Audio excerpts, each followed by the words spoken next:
baabili iyo nawaaxigeeda ayaa la sheegayaa inay hadda qaboobeen sida uu inoogu waramayo wariye Ibrahim Cabdi Muuse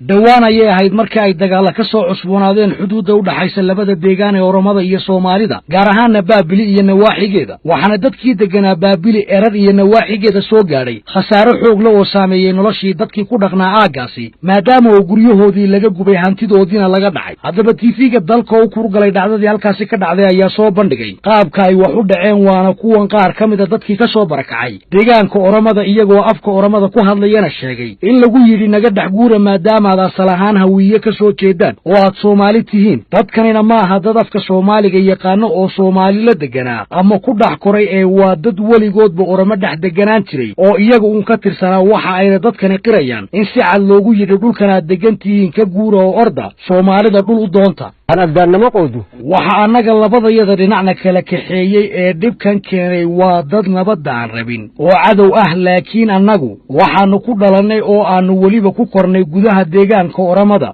dadka laakiin rashbadan wada waxa ay nagu yiraahdeen idinku waxa tihiin Soomaali oo waxa aad ka soo jeedaan qabiilka hawiye sida darteed halkan dhulkuma lihidiina iskaga guuro orda Soomaalidiina u taga markaasayna soo barakiciyeen wixiina gaaray waa wax laga naxo inkasta oo dhibkaasi na gaaray haddana waxaanu jecel lahay oo aanu waliba rajaynaynaa inaanu nabad helo oo aanu dhulkayagii dib ugu laabano konton sanaan deganaade muddo 50 sano ayaan deganaa halkaasi aan ka soo qaxay waana wada noolayn dadkaasi laakiin wixii dhacay ayaana saameeyay oo waanu ka soo yaacnay hantidayadii iyo guryahayagiiba halkan markii aanu u soo yaacnayna haba yaraatee wax alaab ah ama hanti kala maanaan soo qaadanin ee lafaha iyaga uun baanu soo badbaadinay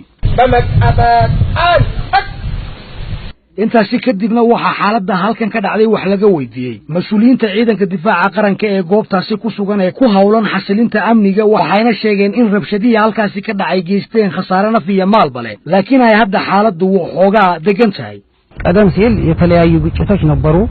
ወደ ሁለት ጊዜ